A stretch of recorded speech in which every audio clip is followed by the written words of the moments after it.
Hi అండి, సులువుగా ఈజీగా టేస్టీగా క్యాప్సికమ్ ఫ్రై అండి. దీనికోసం ముందుగా స్టవ్ వెలిగించుకొని ప్యాన్ పెట్టుకోవాలి. ప్యాన్ వేడెక్కిందండి. ఇందులోనికి ఒక 2 టేబుల్ స్పూన్ల పల్లీలు వేసుకోవాలి. అలాగే ధనియాలు కూడా వేసేసుకోవాలండి, 1 టేబుల్ స్పూను. స్లో ఫ్లేమ్లో వేయించుకోవాలి.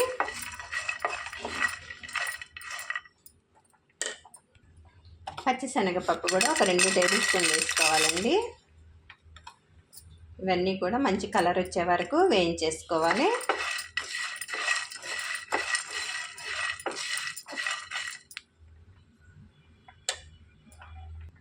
ఇందులోనికి 1 టేబుల్ స్పూన్ జీలకర్ర కూడా చేర్చుకోవాలి.